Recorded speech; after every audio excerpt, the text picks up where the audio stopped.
Un programa diseñado con el objetivo de llevarte diariamente un tema de actualidad, acompañado siempre de reconocidos editorialistas. De lunes a viernes a las 5 de la tarde por CRC 89.1 Radio. A las 5 con Alberto Padilla.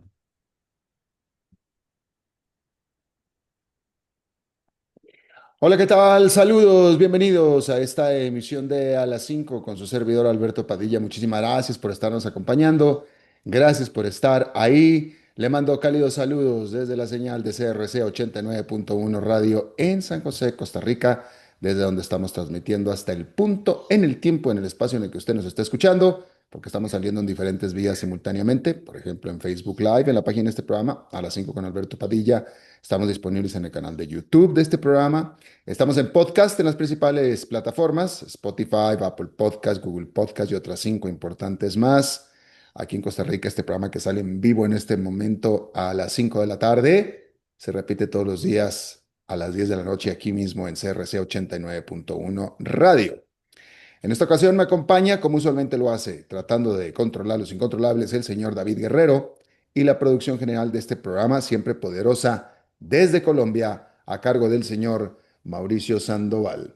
Bien, hay que comenzar informándole que el primer ministro de Canadá, Mark Carney, dijo que su país reconocerá al Estado palestino el próximo mes de septiembre si la autoridad de Palestina así lo acuerda con una reforma gubernamental y el realizar elecciones generales el próximo año sin Hamas.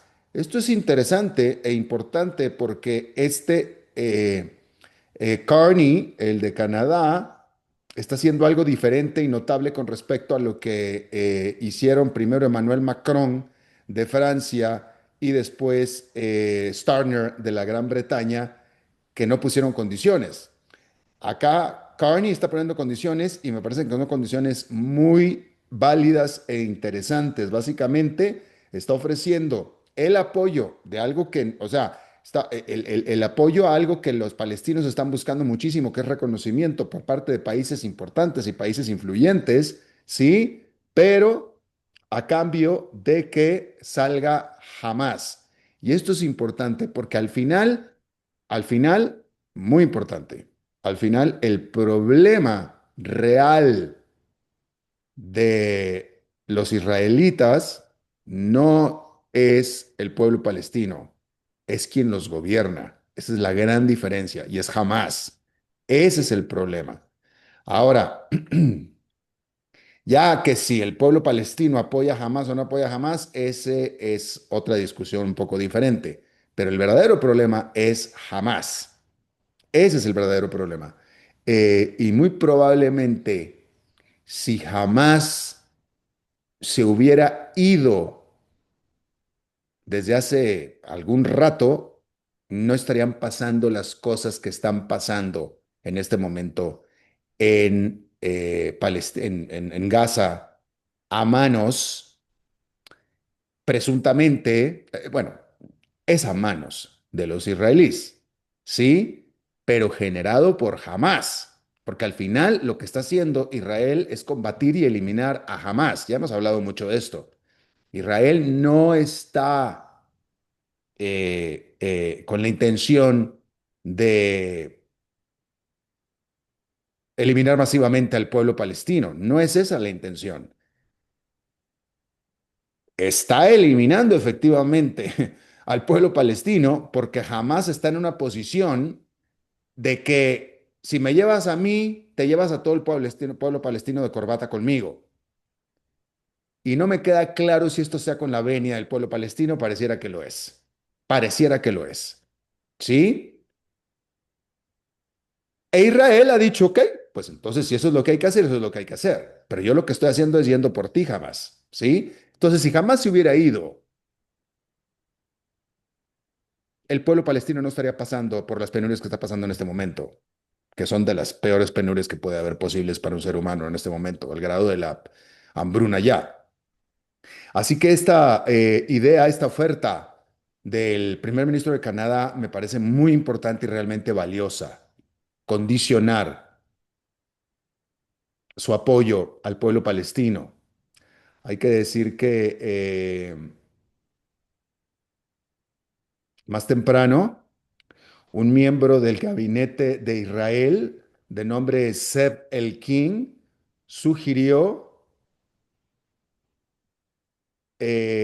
con una amenaza de anexarse partes de Gaza como manera de obligar a Hamas a acordar un cese al fuego. La razón por la cual Hamas no acuerda un cese al fuego es porque sabe que está ganando la guerra de relaciones públicas, la guerra de comunicación, la guerra de imagen. Y esa es la única razón por la cual está extendiendo el conflicto. Y bueno, ahí está. Bien, en noticias económicas, tal y como era ampliamente esperado, la Reserva Federal de los Estados Unidos, que es el Banco Central, decidió una vez más mantener sin cambios su tasa de interés referencial en el nivel de 4,25 a 4,5%. En esta ocasión, sin embargo, dos miembros del Comité de Política Monetaria de la Reserva Federal opinaron que debió haberse decidido una baja en las tasas. Decir que el presidente de Estados Unidos, Donald Trump, de nuevo presionó a la Fed para que justamente bajara las tasas de interés, citando las últimas cifras económicas de Estados Unidos que se liberaron este miércoles, en la que se comprobó que la economía del país creció un muy sólido y saludable 3% al segundo trimestre, después de el marginal crecimiento de medio punto porcentual durante el primer trimestre del año. Hay que decir que entonces las compañías se habían apresurado a importar insumos antes de que Trump hiciera lo que sea que iba a hacer con los aranceles. Decir que durante el segundo trimestre las importaciones cayeron, haciendo parecer al crecimiento económico más fuerte. De cualquier manera, de cualquier manera, mencionar que efectivamente el desempeño económico, vaya 3% es muy bueno, hay que decirlo, 3% es muy bueno y qué bueno, porque 0,5% del trimestre pasado fue muy malo, fue muy malo.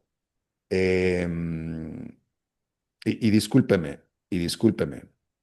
No, no creció 0,5%, decreció 0,5%. Fue un crecimiento negativo de 0,5%.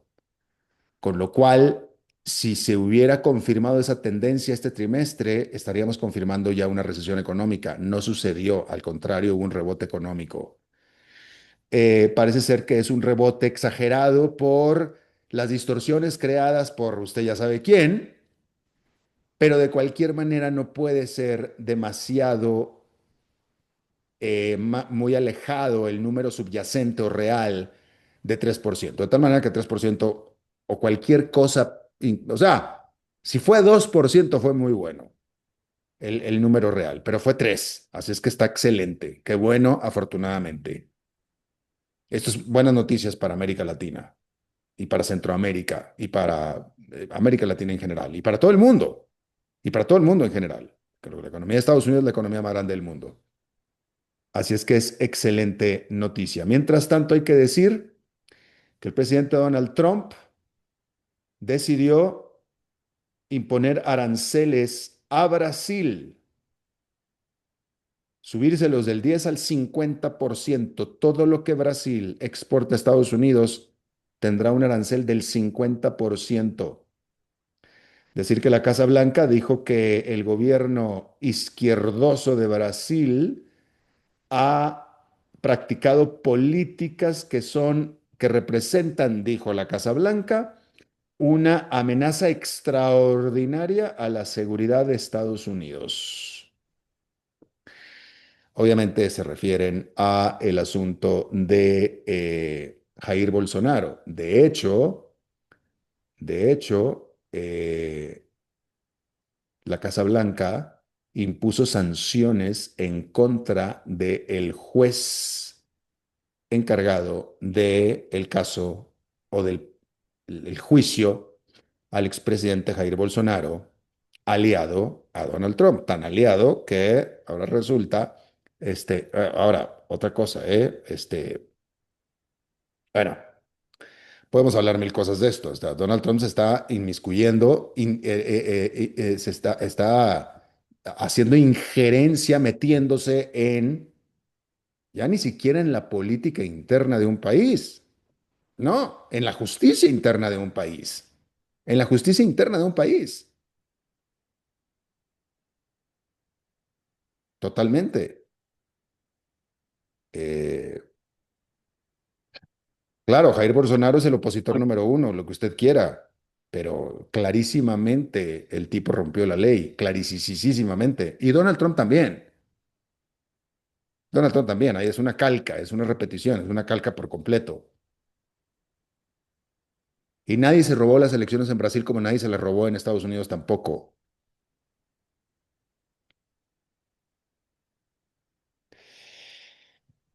Y bueno, 50%, castigando absolutamente a todo el mundo, incluyendo al consumidor estadounidense que consume cualquier cosa que se importe de Brasil, incluyendo.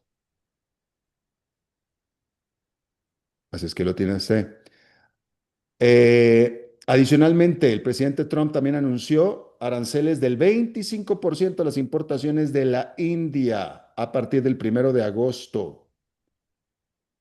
Dijo que la India afrontará una penalidad que no especificó por importar grandes cantidades de petróleo ruso y enviar armamento a Rusia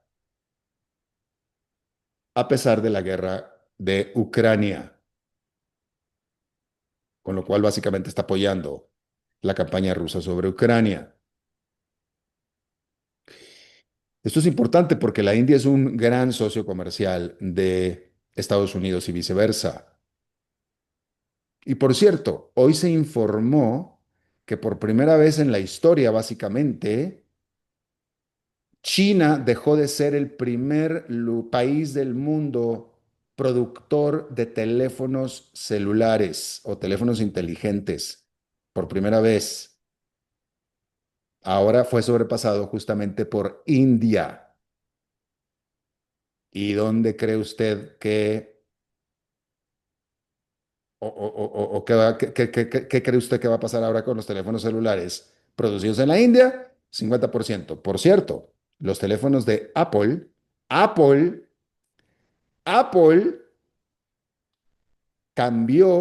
decidió cambiar la manufactura de sus teléfonos iPhones de la China a la India precisamente para evitar los problemas geopolíticos entre Estados Unidos y China, que al final no significan otra cosa más que los aranceles.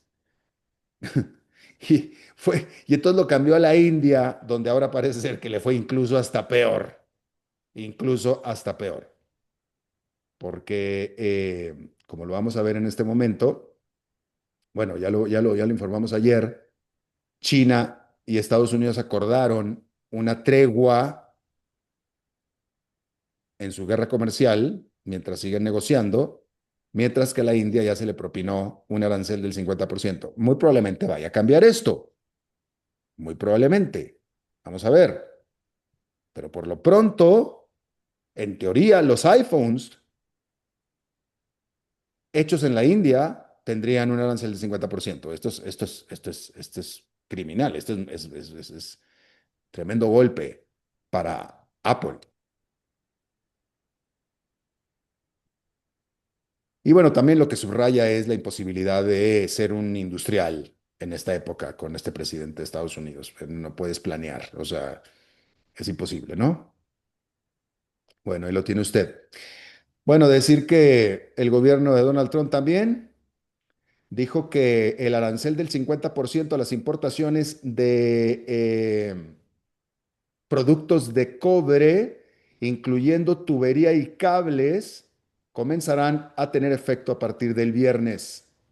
Sin embargo, algunos materiales de cobre refinado tendrán excepción de estas aranceles. Decir que el precio del cobre cayó después de estas noticias. Los futuros del cobre habían estado subiendo después de que Donald Trump indicara originalmente que planeaba meter estos aranceles. Y esto fue a principios de este mes.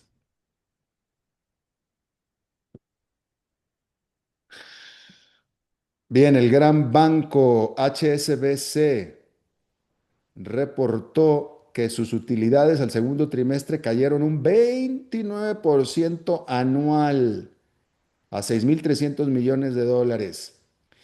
Eh, Tener utilidades de 6.300 millones de dólares es tener demasiadísimas utilidades. Digo, 6.300 millones de dólares es lo que quedó de ganancia, de ganancia. Es lo que nos ganamos para hacer con ese dinero lo que queramos. 6.300 millones de dólares. ¿Sí? Pero aún así fue 29% menos de lo que ganaron hace un año.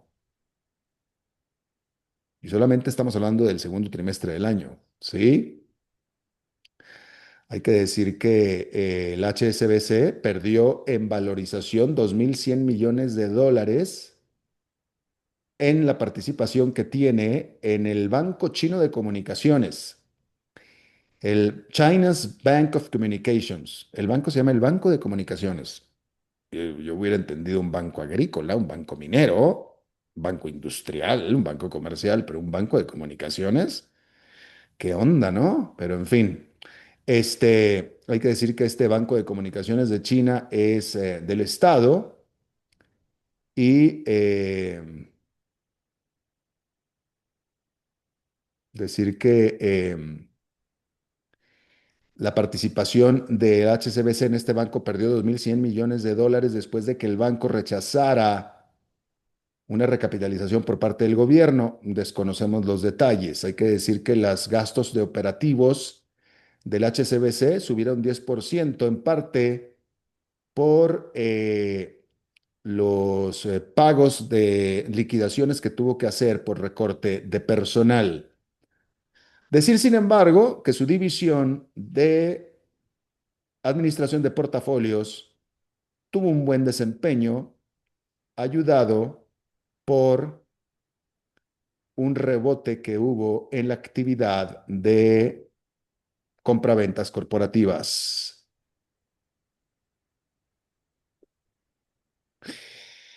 Bueno, las acciones de la productora de motocicletas Harley Davidson subieron también más de 15% después de que esta productora de motocicletas anunciara que vendió el 10% de su división financiera, que en realidad no es ninguna división financiera, es más bien su división crediticia, literalmente, a las firmas KKR y PIMCO, que son dos firmas de inversión. Esta icónica marca de motocicletas, Harley Davidson, también venderá 5.000 millones de dólares en créditos a estas empresas. Obviamente lo que está sucediendo aquí es que usted compra una Harley Davidson y Harley Davidson le ofrece el financiamiento para comprar su motocicleta y es financiamiento propio de la propia empresa, de su brazo de crediticio. Es el que está vendiendo un 10%. Hay que decir que esta noticia hizo, como decíamos, que las acciones de Harley Davidson subieran un 15%, con todo y que Harley Davidson anunció que está vendiendo, que cayeron sus ventas de motocicletas. Eh, de la mano de una caída en la confianza del motociclista estadounidense en comprar artículos caros o grandes, como sucede cuando no hay buenos tiempos. El que necesitaba una bicicleta, una motocicleta, bueno, nadie que necesite una motocicleta se va a comprar una Harley Davidson, ¿verdad? Porque Harley Davidson es más un asunto de gusto más que de necesidad. Y pues bueno, digamos que el estadounidense está privándose de su gustito de una Harley Davidson por lo pronto. Y hablando de artículos de lujo, la marca Hermes, francesa de artículos de lujo, reportó un salto en sus ventas del 9% anual durante el segundo trimestre, al estar usted, consumidor de artículos de lujo,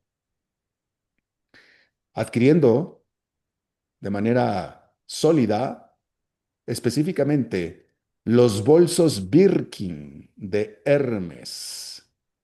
Hay que decir que Hermes se convirtió en la compañía de artículos de lujo más valuable del mundo, sobrepasando por primera vez este año a su rival y mucho más grande,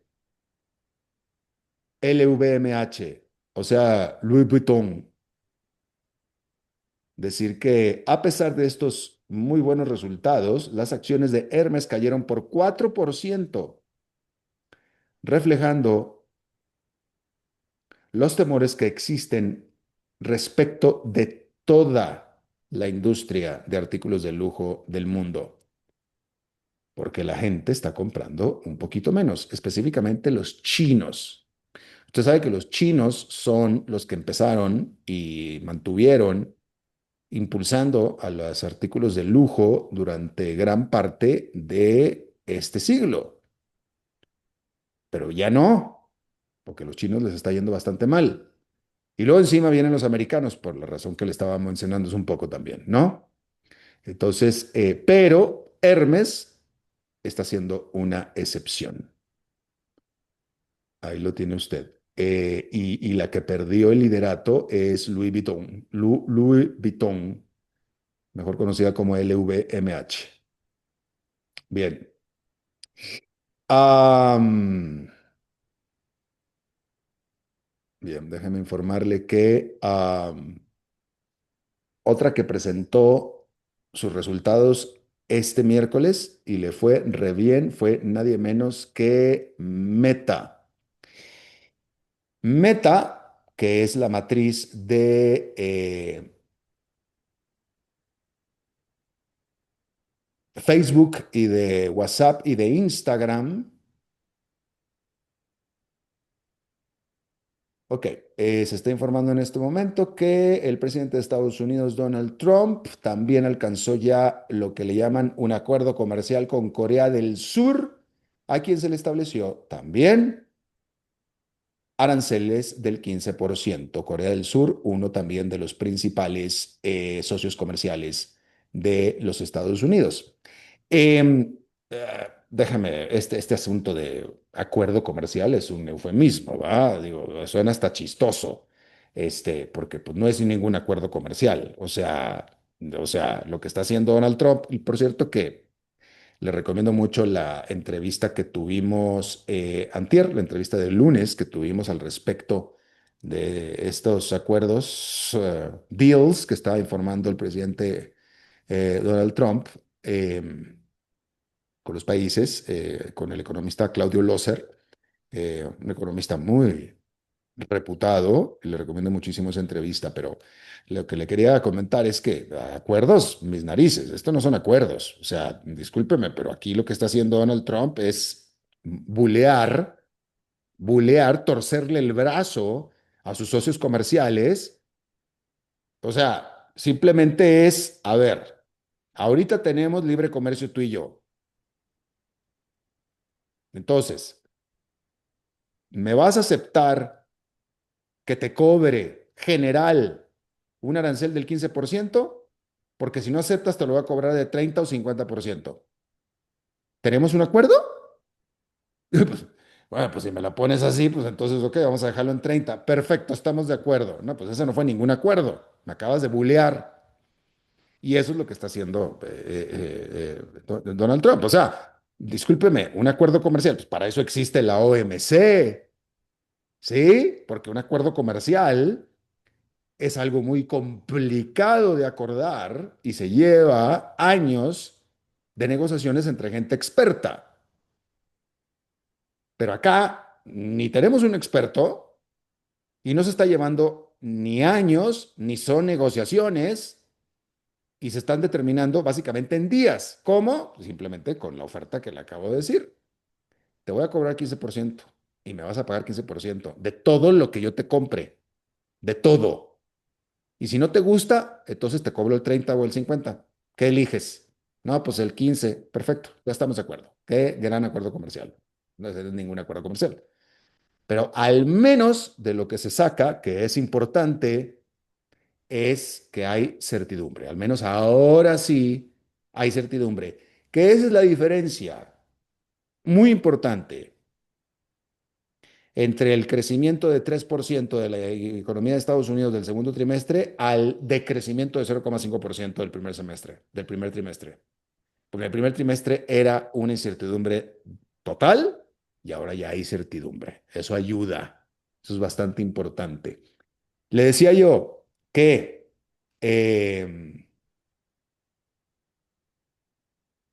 las acciones de Meta explotaron 10% luego que superara prácticamente en todo las expectativas ya bastante positivas de los analistas con respecto a los resultados del segundo trimestre y encima todavía dio un pronóstico bastante positivo de lo que viene para el resto del año para Meta. Las acciones subieron 10%. Decir que, sin embargo, la división de inteligencia artificial de Meta, Reality Labs, registró una pérdida de 4.530 millones de dólares, pero aún así el resto de la compañía le fue estelarmente bien. Hay que decir que, bueno, pues la empresa va bastante bien, punto, se acabó. Am, Respecto del futuro, Meta está apostando muchísimo a la inteligencia artificial. Hay que decir que en las últimas semanas, Mark Zuckerberg, el presidente de Meta, fundador de Facebook, hizo una gran compra, una gran inversión por casi 15.000 millones de dólares al quedarse con la empresa Scale A1, o mejor dicho, Scale AI, mejor dicho, Scale AI, que es esta firma de datos a la que pagó 15.000 millones de dólares para quedarse con la compañía, pero básicamente el meollo del asunto era quedarse con el fundador de esa compañía, con el fundador, que es Alex Wang, que es uno de los cerebros de la inteligencia artificial de Estados Unidos, que tenía su propia compañía. ¿Sí? Pero fíjese lo que es importante. Zuckerberg iba por él, por Alex Wang, no por la compañía que ya tenía. Pero como el Alex Wang no era un empleado, sino un empresario, Zuckerberg le dijo, ¿qué hago para quedarme con tu talento? Te necesito a ti. Y bueno, pues cómprame la compañía y somos socios o me hago tu esclavo si quieres, pero págame 15.000 millones de dólares y te lustro el calzado. Y así fue, ok, aquí están como estos, mira, ahí van, 15.000 millones de dólares. Ok, y ahora el señor es empleado de Mark Zuckerberg. No está mal, por 15.000 millones de dólares, ¿no? ¿Quién sabe qué tipo de contrato tengan ahí? Porque, digo, si a mí me pagan 15.000 millones de dólares, en ese momento renuncio y me largo a la mierda, no me vuelven a ver nunca más. pero acá evidentemente hay algún tipo de compromiso de que va a tener que colaborar, ¿verdad? Porque pues para eso te pagaron los 15.000 millones de dólares, ¿no? Pero bueno, ahí lo tiene usted. Otra, Microsoft. La valorización de Microsoft en el mercado alcanzó los 4.000 millones de dólares, en inglés los cuatro trillions de capitalización de mercado, con lo cual se convierte en tan solo una de las poquísimas empresas del club de empresas que alcanza esa capitalización, básicamente, que es Nvidia.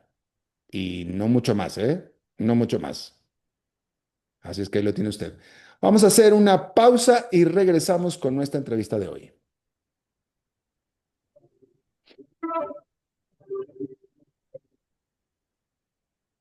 Continuamos escuchando a las 5 con Alberto Padilla.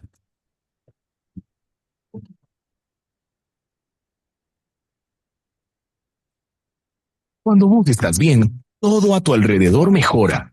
Tu familia, tus amigos, tus planes, tu Lástima haberle tranquilidad. cancelado a Gonzalo el Eso es proyecto tener la una vez, vida bien porque él me invertida. había dicho Comienza a darle invertir en chance solo hasta el 1 de transcomer.com. agosto, Expertos en pero inversiones pues como esta inmobiliarias empresa desde toda hace la más vida de en nuestro 20 plan años. y ahora pues el Transcomer, plan fue de una hoy y vida. yo pues que no sepa mucho de Chevron y de Pemex, entonces invitado a Brix.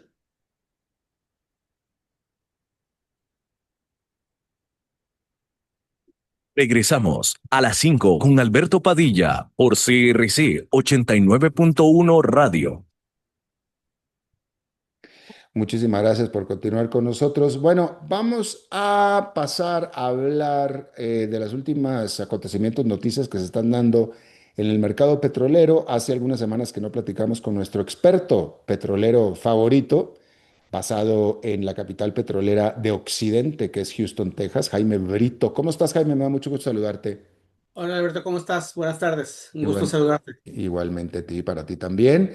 A ver, primero que nada, durante esta semana, la semana pasada, se informó que de nuevo el gobierno de Estados Unidos le autorizó a su petrolera estadounidense Chevron reanudar operaciones o seguir con operaciones en Venezuela. Había que Chevron en teoría estaba operando en Venezuela con un permiso especial condicional. El permiso expiró. Se informó entonces que iba a tener que salir Chevron de ahí, pero ahora se le extendió este permiso para que siga operando.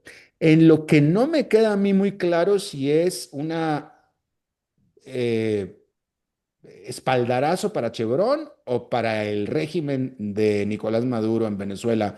¿Qué conocemos acerca de esta renovación?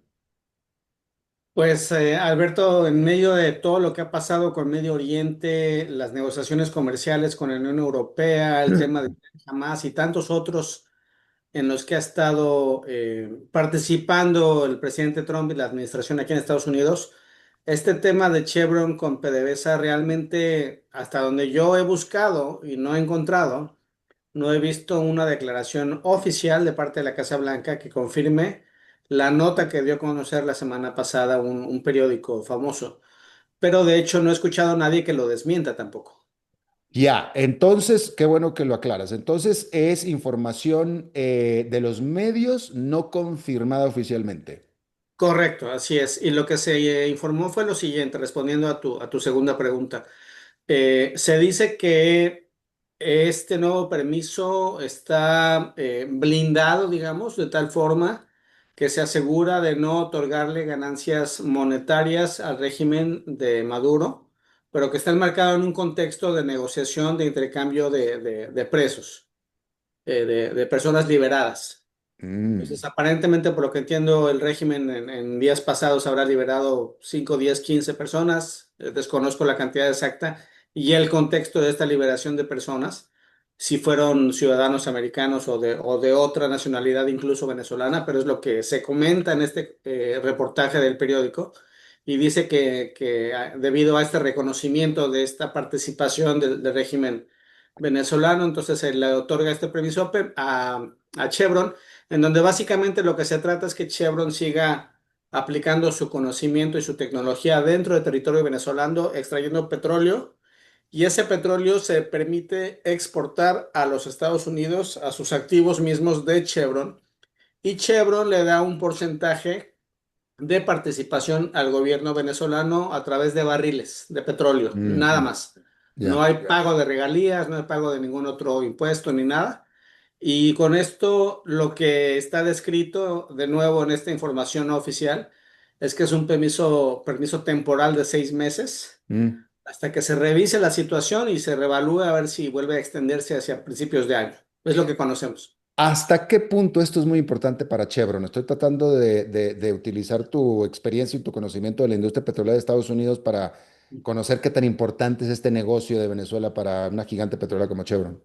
Pues mira, dentro de todas las cosas que se están revisando y cancelando, dejando de autorizar, reacomodando, y hablo desde el punto de vista geopolítico, comercial, incluso migratorio, creo que ha sido un mes bastante conveniente, bastante espectacular para Chevron. O sea, se le reconfirmó la oportunidad de entrar a los activos de Guyana con Eh, esta situación legal que ah, había. Dale para adelante porque esa iba a ser mi segunda pregunta. Sí, y después se le permite continuar operando, ya tiene activos, tiene personal, tiene tecnología, y el petróleo venezolano es extremadamente raro en el mundo. Hay refinerías en Estados Unidos, tú lo sabes muy bien, lo hemos platicado por 20 años, que tienen un sistema digestivo que están construidas para procesar ese crudo extra pesado, como el petróleo mexicano, venezolano, peruano, ecuatoriano, y de esos hay escasez, hay declives, hay menos producción.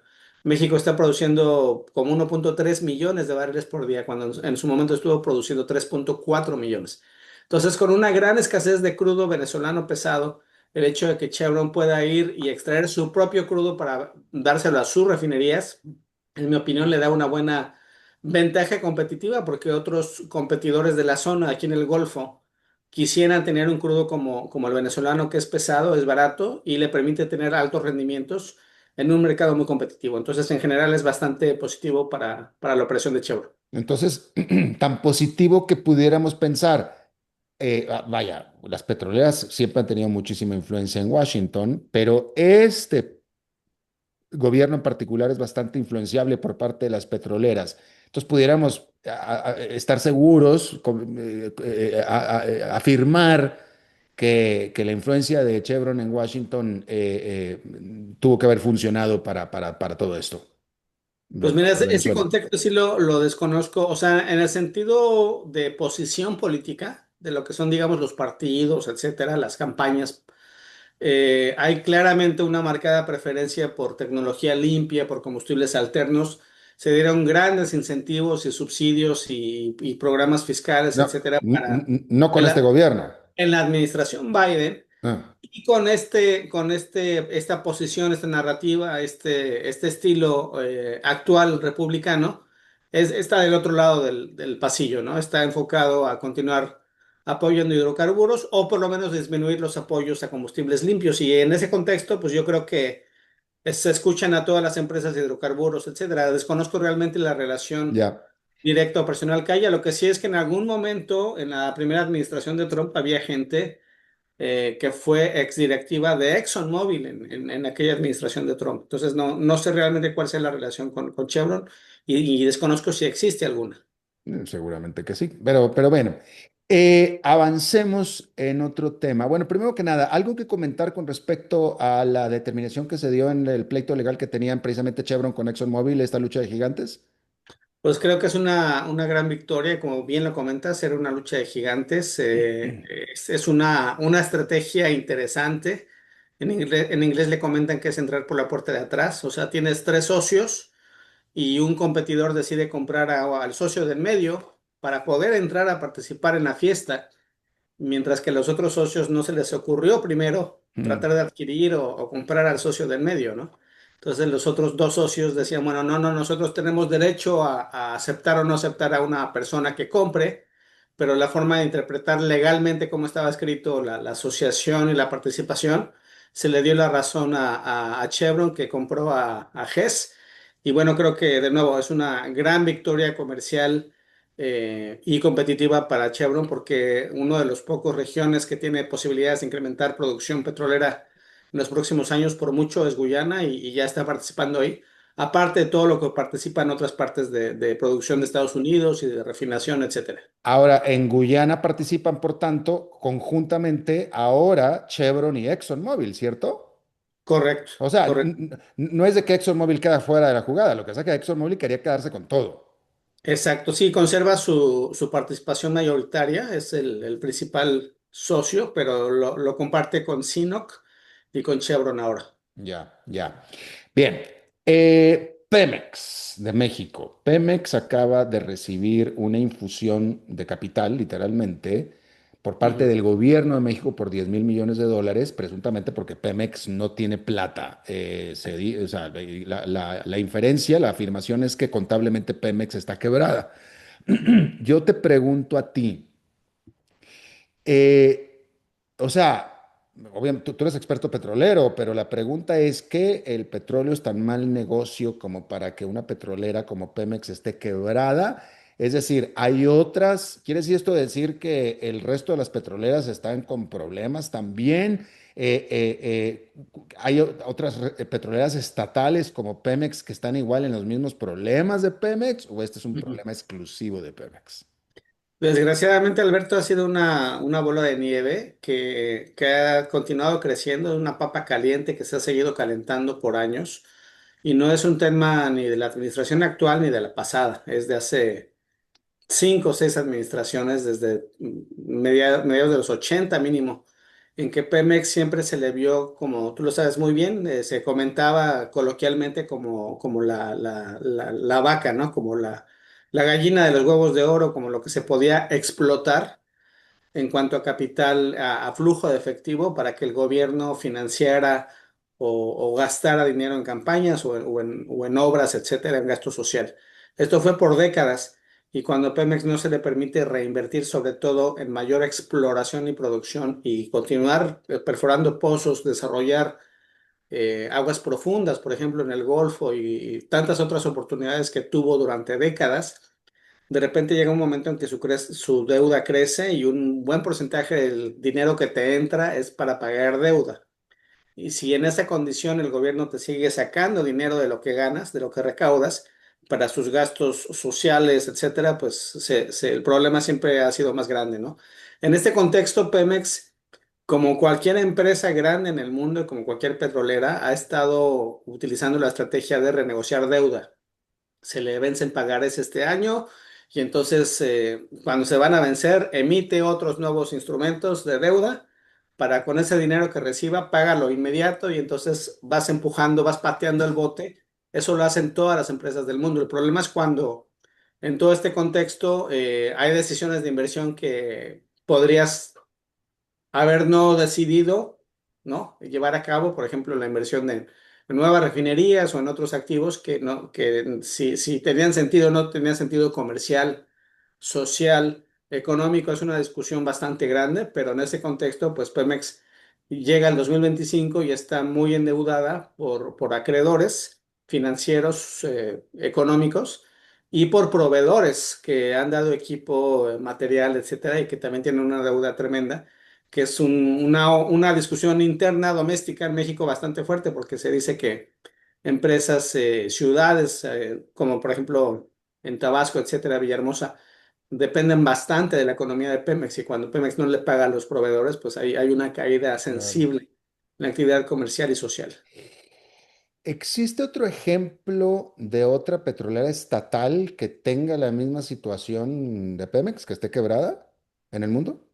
No la desconozco por completo. Y lo que pasa es que se juntan ambas cosas, ¿no? Es un tema de declive natural geológico de tus pozos, pero también si no has podido desarrollar Es que no, sí, no más puedo. pozos, está complicado. La oportunidad que se abrió al final del sexenio de Peña Nieto, de que se abriera finalmente la industria para los privados y que pudieran venir los ExxonMobils, ¿no? Que hablamos, y los Chevrons y los Shells a explorar en sus propios bloques, en sus propios pozos, pues ya no continuó llevándose a cabo, ya no se cristalizó por un cierre de esa puerta que tuvo la administración siguiente de Peña. Y pues ahora, como opciones, lo que se ha descrito esta semana, la última semana, por la presidenta Sheinbaum, es que dentro de las soluciones o el plan estratégico que viene de Pemex es se habla de contratos mixtos, ¿no? O sea, reconociendo de cierta forma, de manera indirecta, que se requiere participación privada. Pero el contrato mixto de lo que se trata es decir, bueno, yo en Pemex voy a decidir perforar en tal lado y tú privado me vas a ayudar a desarrollarlo y vamos a compartir los costos. Tú le vas a entrar con lo que gastemos para desarrollar el activo de producción petrolera y ya que salga el crudo, pues ya te doy un porcentaje de las ganancias, etcétera. Pero básicamente quieren participación privada para que paguen, ayuden a pagar los gastos de las operaciones, que desde el punto de vista privado, pues habría que ver qué tan atractivo es esa opción para las empresas gigantes internacionales que tienen la tecnología, ¿no? Que si no tuvieran la oportunidad de explotar sus pozos que ya habían sido asignados en la reforma energética de hace 10 años, pues veo complicado que vaya a haber muchas manos levantándose para participar en estos contratos mixtos, habría que ver. Claro, y es que aparte México, que es un país, es quizá el país más abierto de América Latina comercialmente hablando, muy probablemente, ciertamente, básicamente el primero que hizo un acuerdo de libre comercio con Estados Unidos, y etcétera. En lo que respecta a su industria petrolera, el tema de apertura ahí sigue siendo todavía un tabú, como si fuera los años 30 del año pasado, y con este régimen aún más, ¿cierto? Sí, sí, desgraciadamente es un tema ideológico. O sea, Ideológico, sí. hay soluciones tan fáciles. Por ejemplo, bueno, México lleva años importando gasolina y diésel, porque las refinerías de México no son suficientes para responder a la demanda. Y por esos productos se paga bastante dinero, más que el petróleo crudo. Si en lugar de importar la gasolina y el diésel que se permite, no es un tema ideológico que cierre la oportunidad, porque si no, ¿qué haríamos, no? Si en lugar de importar eso, se le permitiera a Pemex importar petróleo de los Estados Unidos, se podría complementar muy bien la dieta de las refinerías mexicanas con el petróleo ligero de la fracturación hidráulica y el crudo pesado mexicano que sale, que de lo que nos quedamos, lo que nos hace falta, lo que ya nos quedamos sin petróleo es el ligero que se explotaba en México, el crudo Olmeca, es decir, ya no hay prácticamente. Entonces, si pudiéramos importar crudo ligero americano, eso te permitiría, y bueno, algunas inversiones de capital, etcétera, pero ese es el gran problema Ya. para operar las refinerías mexicanas a una utilización mucho más alta del 40-50% que están operando durante años, y eso te permitiría producir mucho más gasolina y diésel domésticamente. O sea, sería mucho más barato hacer eso que lo que se ha hecho por décadas, pero pues es un tema ideológico, ¿no? Claro, La importación de petróleo, por alguna forma, es un tabú, como lo mencionas. claro, claro. Bueno, pues Jaime Brito, nuestro experto petrolero desde la capital petrolera de Occidente, que es Houston, Texas. Te agradezco muchísimo, como siempre, mi querido Jaime. Te mando un abrazo. Un gran gusto, Alberto. Hasta luego. Saludos. Igualmente, saludos. Bueno, vamos a cambiar de tema, vamos a cambiar de experto y ahora, siendo miércoles, vamos a hablar de tecnología y se une a nosotros otro buen amigo, Daniel Hernández. ¿Cómo estás, Daniel? Adelante. Hola Alberto, ¿cómo estás? Saludo a toda la audiencia. Igualmente. Hoy quiero compartir contigo lo que está sucediendo en Apple y la carrera de la inteligencia artificial. Estamos ante esta disyuntiva de si Apple es un genio paciente o si se está convirtiendo en un seguidor rezagado. ¿Por qué nace el tema de este editorial? Bueno, porque hoy en la mañana sale la noticia de CNBC que en Wall Street empieza a crecer la preocupación por Apple. Mientras los gigantes tecnológicos, lo hemos visto aquí en el programa, todas las semanas anuncian alianzas multimillonarias, despidos masivos y saltos a la inteligencia artificial, Apple sigue generando ventas récord, es cierto, sigue apuntando a su ecosistema que controla de inicio a fin, desde el proceso del chip hasta la experiencia del usuario. Pero surge la gran duda, y es si Apple puede darse el lujo de verdaderamente ir más despacio en una carrera donde la velocidad parece ser todo.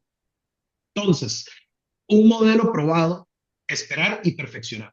La estrategia de Apple, lo hemos hablado en el programa también, nunca ha sido innovar primero, sino la de perfeccionar después. El iPhone no fue el primer teléfono inteligente, todos los que tuvimos un BlackBerry lo sabemos, pero sí fue el que cambió la industria. Lo mismo pasó con el iPad y con el Apple Watch o inclusive con las tiendas de aplicaciones.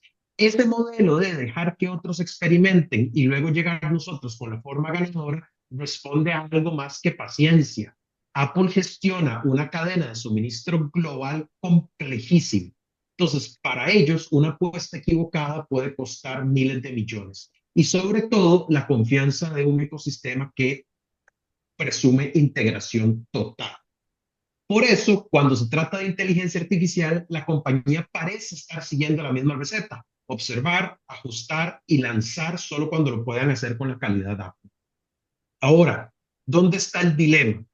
El dilema es que la inteligencia artificial no se puede ver como una iteración más, no se puede ver como un incremental o una categoría más. Es un cambio de paradigma. Y aquí es donde aparece la primera señal de alarma: los límites de hardware. Muchos de los modelos de inteligencia artificial más avanzados requieren de una capacidad de procesamiento que hoy supera lo que un iPhone o una MacBook pueden ofrecer sin comprometer el rendimiento, pero sobre todo batería. Entonces, ese desafío técnico se combina con un problema humano: la fuga de talento. ¿Okay? Solo en el último mes, Apple perdió 4 de sus investigadores más importantes en inteligencia artificial, todos reclutados por Meta y su proyecto de Superintelligence Labs. Entre ellos, una persona de apellido Pan, que es el jefe de modelos, y otra persona de apellido Shang, una de las mentes claves detrás de sí. Los reportes de Bloomberg y de Informant coinciden que los ingenieros estaban frustrados con la lentitud y el conservadurismo de la cultura de Apple. O sea, ellos están tratando de lanzar modelos más ambiciosos, inclusive de código abierto, pero el corporativo les bloqueó las iniciativas. Meta, en cambio, les está ofreciendo libertad creativa y cheques muchísimo más grandes. Acordémonos que este enfoque en la cadena de abastecimiento es precisamente lo que hace que Tim Cook se vuelva el sucesor de Steve Jobs. Y es lo que precisamente ha generado, después de la partida de Jobs, que se pensaba que era insustituible, que la empresa siga creciendo a ritmo acelerado. Ahora, toda esa cultura viene en un camino de colisión fuertísimo con lo que tiene que ver con inteligencia artificial. Ahora, Apple todavía tiene una gran ventaja, y es que ningún competidor tiene ese killer app, el término en inglés para esa funcionalidad o ese servicio que los posiciona como líderes innegables en el mercado. Microsoft ha ganado mucho terreno con Copilot. Google está apostando fuertísimo el tema de búsqueda con Gemini. Meta muestra músculo en su visión a largo plazo, pero hasta ahora no hay ningún producto de consumo masivo que haga a la gente decir: wow, yo no puedo vivir sin eso, o wow, yo gasto mi salario en comprar eso. Ese vacío puede jugar a favor de Apple. Si logra lanzar una experiencia integrada, privada, fluida y útil, podrían repetir la historia del iPhone. No inventar la categoría, sino redefinirla. Pero aquí es donde entra el otro factor. OpenAI, acordémonos que ya adquirió Loveform, la compañía de John Ive, el mítico diseñador de Apple. El objetivo: crear el primer gran dispositivo de inteligencia artificial diseñado desde cero para esta nueva era. Esta jugada podría convertirse en la verdadera amenaza que obligue a Apple a moverse más rápido y con más decisiones. Entonces, la visión a largo plazo y el riesgo de perder la identidad. Lo que preocupa a los analistas no es que Apple venda menos, todo lo contrario, los ingresos siguen siendo tremendamente sólidos, sino que se quede atrapado como un seguidor en una carrera de titanes. El dilema es que, para mantenerse relevante, Apple tal vez tenga que abrir la puerta a integrar modelos como ChatGPT o Claude, algo que contradice su tradición en absoluto. Si cede en este terreno, corre el riesgo de diluir su identidad. Si no lo hace, puede quedarse corto en capacidades frente a competidores que ya operan con modelos gigantescos en la nube. Entonces, antes de entrar en la reflexión final, cada vez que escuchemos que Apple atrasó un lanzamiento de inteligencia artificial, o que el lanzamiento de inteligencia artificial de Apple no fue lo que las personas esperaban, bueno, reflexionemos sobre esto. Apple está en una encrucijada. Tiene el lujo de esperar, gracias a que tienen, no sé, 600 billones de dólares en efectivo, 800 billones de dólares en efectivo sentados en el banco. Pero cada día que pasa, pierde talento y deja que otros lideren la conversación. ¿El mercado aún espera el killer app? Bueno, el primero que logre unir utilidad real con adopción masiva en el mercado de consumer electronics o dispositivos electrónicos para el consumidor es el que se va a llevar en la carrera. Entonces, la pregunta no es si Apple puede entrar en la carrera, porque claramente tiene los medios económicos para hacerlo, sino que el costo de hacerlo puede hacer que pierda su factor de diferenciación. Muchísimas gracias, Roberto.